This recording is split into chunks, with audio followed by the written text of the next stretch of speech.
ओम शांति। तो सभी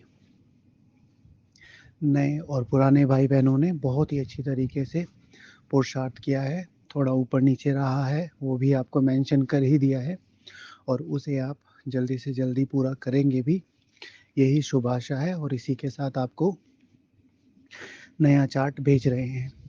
तो नए चार्ट में ज़्यादा कुछ चेंज होता नहीं है, लेकिन फिर भी एक नवीनता लाने के लिए कुछ ना कुछ नए पॉइंट रखते ही हैं। तो जो मई मास का पुरुषार्थ है वो इस प्रकार है, जैसे कि चार्ट में सबसे ऊपर लिखा हुआ है, मेरा संपूर्णता वर्ष। तो इसको डेली हाथ से टाइप करना है। ऐसे नहीं है कि इसको कॉपी पेस्ट कर देना है। कोशिश कीजिए इसको 3 बार डेली अपने हाथ से लिखें, अपनी कॉपी में लिखें या चार्ट में लिखें। फिर अपना नाम पूरा, मास्टर संपूर्ण ब्रह्मा कुमार अमित। याद का टारगेट अपना बनाना है कि आपका याद का टारगेट कितना हुआ। ये सभी को ध्यान रखना है कि या अपनी कॉपी में भी अपना चार्ट मेंटेन करना है और ग्रुप में भी अपना चार्ट मेंटेन करना है। कई लोगों को पता नहीं होता है कि कॉपी में भी चार्ट मेंटेन करना है, और फिर किसी वजह से अगर सारे चार्ट डिलीट हो जाते हैं उनके मोबाइल के, तो वो फिर हमसे रिकमेंड करते हैं, और जो कि बिल्कुल भी पॉसिबल नहीं होता। इसीलिए सबको कॉपी में चार्ट भी लिखना है अपना, और अपना ग्राफ भी बनाना है। ग्राफ बनाने का तरीका आपको बता दिया है, जिसको नहीं पता है वो हमें बताए, हम एक छोटा सा ट्यूटोरियल बना के आपको भेज देंगे। तो सबसे पहले अपना टारगेट कि इस महीने में मुझे कितना योग करना है, और जितना आप योग कर सकते हैं, सपोज टू बी आप 4 घंटे, 3 घंटे, 2 घंटे रोज कर सकते हैं, तो उसमें 1 घंटा प्लस ही करें। मतलब अपने जो लक्ष्य है उसको इम्पॉसिबल बनाएं, फिर उसे पूरा करने में बहुत मज़ा आएगा। तारीख सबको लिखनी है, जैसे कि कल 1 मई है, तो वो उसके बाद अमृत वेला। अमृत वेला एक अच्छे पुरुषार्थी को 1 घंटे से ऊपर ही करना चाहिए, लेकिन नए भाई बहनें भी हैं और पुराने भी हैं। तो जितना भी आपका अमृत वेला एट प्रेजेंट चल रहा है, जिसका 1 घंटा चल रहा है वो सवा घंटा करे, जिसका चल रहा है वो 1.5 घंटा करे, जिसका नहीं चल रहा है वो 15 मिनट से शुरू करे, लेकिन अमृत वेला सबको करना है। लाइव क्लास का अगर आपको लिंक मिला हुआ है तो लाइव क्लास की रिस्पेक्ट करते हुए आपको ये ध्यान रखना है कि लाइव क्लास में अमृत वेला करके ही बैठना है, अन्यथा संगठन के वाइब्रेशन कमज़ोर होंगे, जो कि हम नहीं चाहते हैं। फिर उसके बाद है भोजन सबको साइलेंस में ही करना है, और साइलेंस के बाद जितना हो सके उसे याद में करने की कोशिश करनी है। अगर आप 2 बार भोजन करते हैं तो दोनों बार साइलेंस और याद में करते हैं तो भी यस लिख सकते हैं। अगर आप दिन में 1 ही बार भोजन करते हैं तो उसके अलावा जो भी आप चाय, पानी, जूस वगैरह जो भी लेते हैं, तो उसको साइलेंस में करना है, बाबा की याद में करना है, तो ही यस लिखना है। परमधाम ड्रिल, जैसे कि हम सुदर्शन चक्र करते थे इससे पहले, अब 1 सेकंड में बाबा ने जो बिंदी वाला अभ्यास बताया है, और लगातार 2 हफ्ते की मुरलियों में इस चीज़ को बहुत कहा है कि तुरंत माम एकम याद करो, तुरंत अपने पास पहुंच जाओ। लगातार 3 संडे की मुरली में बाबा 1 सेकंड में फुल स्टॉप लगाओ। तो जब भी ट्रैफिक कंट्रोल होता है, 1 मिनट का, 2 मिनट का, 3 मिनट का, या दिन में जब भी याद आता है, कम से कम 1 मिनट आप परम धाम में रहने की कोशिश करें। उसमें क्या करना है? परम धाम में रहकर अपनी पावनता को देखना, बाबा को देखना, सर्वात्माओं की प्रकाश की लाइट को देखना, उस आनंद स्वरूप में रहना, या वहाँ से सारी आत्माओं को साकाश देना। विभिन्न प्रकार के ड्रिल है, वो टाइम बाय टाइम बताए भी हैं और बताते भी रहेंगे। तो परम धाम की ड्रिल 20 बार करनी है तो ही यस लिखना है। 15 से 20 बार के बीच में अगर आप कर लेते हैं तो यस लिखना है, अगर 15 से कम होती हैं तो आपको नो लिखना है। इसी प्रकार श्रवण है और कदम में पदम है। आधा घंटा पढ़ाई में जरूर देना है, जिसमें से पहले जो श्रवण के पेजेस आते हैं उनको पढ़ना है, और उसी आधे घंटे में उसके 5 पॉइंट निकाल के पोस्ट करने हैं। और आधा घंटा कदम में पदम, यानी कि बाबा की याद। तो उसमें भी जैसे शरीर के लिए भी बाबा बोलते हैं कि बहुत आवश्यक है शरीर का ध्यान भी रखना। तो आधा घंटा वॉक कीजिए, उस वॉक करते हुए बाबा को याद रखिए। किसी स्वमान का अभ्यास कर सकते हैं, सर्वशक्तियों के कार्य में हूँ, मैं फरिश्ता ड्रेस में हूँ, मैं इस पृथ्वी को साकाश दे रहा हूँ, मैं पाँचों तत्वों को साकाश दे रहा हूँ। विभिन्न प्रकार के कोई भी अभ्यास आप चलते-फिरते बाबा की याद में करते हैं, तो उसे यस लिख सकते हैं। वो आधा घंटा करना है या कहें कि कम से कम 3000 कदम, राइट? जिनको कम से कम 3000 कदम को लगभग आधा घंटा वॉकिंग में लगता है। इसी तरीके से फिर मधुबन निवासी, ये बहुत ज़्यादा ज़रूरी है। अब हम सबको मधुबन निवासी बनने की बहुत ज़्यादा आवश्यकता है। सब लोगों को दिन में एक बार जो भी आप योग करते हैं, उसमें एक बार आके मधुबन में योग करना है। आपको शांति धाम अच्छा लगता है, शांति धाम पे शांति स्तंभ अच्छा लगता है, शांति स्तंभ पे कीजिए। बाबा का रूम अच्छा लगता है, बाबा के रूम में कीजिए।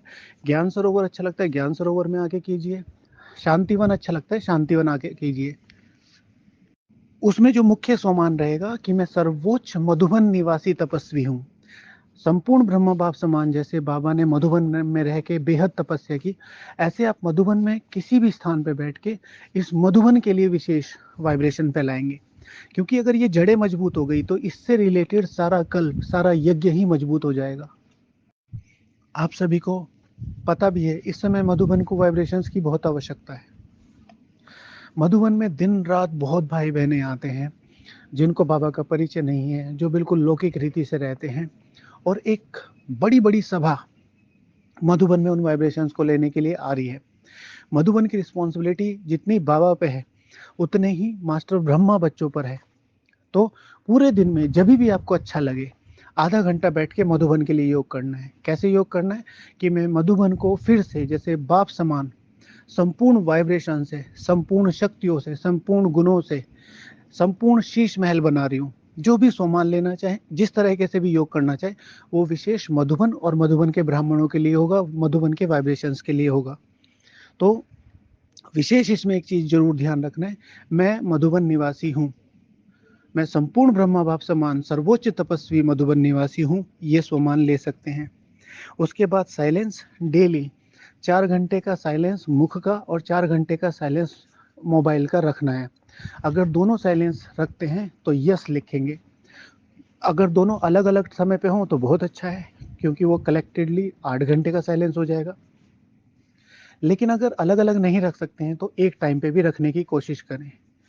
तो ये है साइलेंस का और तपस्या का। जैसे कि आपको पता है डेली तपस्या के इस समय के हिसाब से, मुरलियों के हिसाब से शिव भगवानुवाद जो बाबा ने बोला है कि कम से कम 4 घंटे बैठ के तपस्या करो।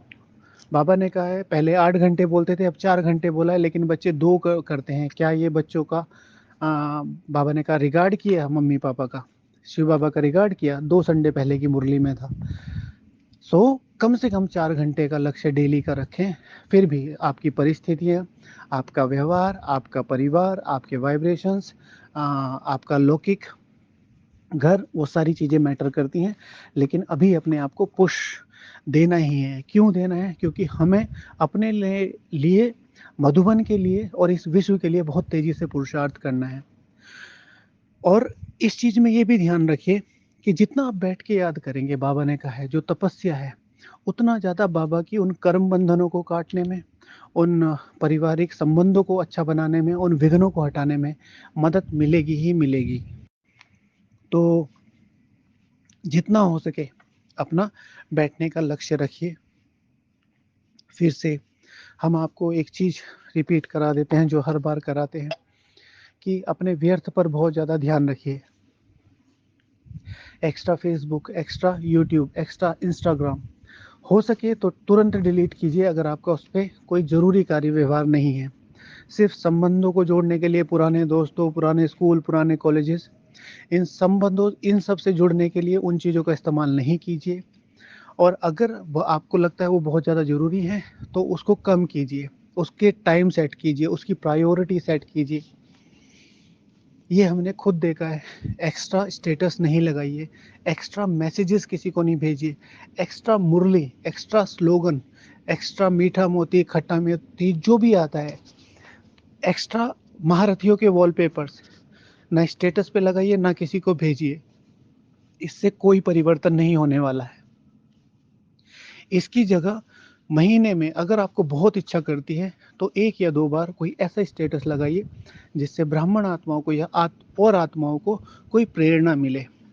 लेकिन रोज़-रोज़ लगाने से लोगों को ये पता है कि हाँ, इनके पास टाइम नहीं है, जो कुछ भी आता है ये वॉल पे चिपका देते हैं। तो इसलिए अपने टाइम की बहुत वैल्यू कीजिए। इससे सूक्ष्म कर्म बंधन भी बनते हैं। सपोज़ टू बी कि आपने 30 सेकंड का लगाया और किसी भी ब्राह्मण आत्मा ने देखा या किसी भी साधारण आत्मा ने देखा, तो उसके 30 सेकंड किसकी लाइफ में से कटे? उसकी लाइफ में से, लेकिन उसके निमित्त कौन बना? आप। अगर उसको वो ज़रूरी नहीं लगा, उसने उसे कोई फ़ायदा नहीं दिया, तो ये छोटी चीज़ें हैं, इनको ध्यान रखना है। अपने विशेष भोजन का बहुत ध्यान रखिए, भोजन का पॉइंट वैसे आया है। बाहर की चीज़ें, बहुत ज़्यादा एक्स्ट्रा चीज़ें या कहीं किसी-किसी जगह पर बहुत ज़्यादा ब्रह्म भोजन के प्रोग्राम चलते हैं, सेंटर्स पे नहीं चलते, आपस में ही भाई-बहनें बना लेते हैं। नो, घर का भोजन खाइए, साइलेंस में खाइए, भोग लगा के खाइए और उस ब्रह्म भोजन को शक्तियाँ बनाकर अपने परिवार को भी और अपने को भी खिलाइए। तो ये इस बार का चार्ट था। आप लोगों ने बहुत अच्छी तरीके से पुरुषार्थ को आगे बढ़ाया है, बहुत अच्छे-अच्छे अनुभव भी किए हैं। कुछ अनुभव भेजे हैं, कुछ नहीं भी भेजे हैं, जो ज़रूरी थे उनको भेज दिया है। फिर से ध्यान से अपना चार्ट अपने पास भी रखना है, क्योंकि उसको लास्ट में हम मँगाएँगे। ग्राफ भी बनाना है और डेली चार्ट वाले मैसेज में, चार्ट वाला जो ग्रुप है, चार्ट फॉर बाप-दादा, उसमें भी भेजना है। अगर आपके पास उसका लिंक नहीं है, तो आप हमसे माँग सकते हैं, हम आपको वो प्रोवाइड करा देंगे। तो इन्हीं शुभ भावनाओं के साथ आज ही कल से अपना ये जो नया चार्ट है, उसे शुरू करेंगे। Thank you so much. ओम शांति, ऑल द बेस्ट।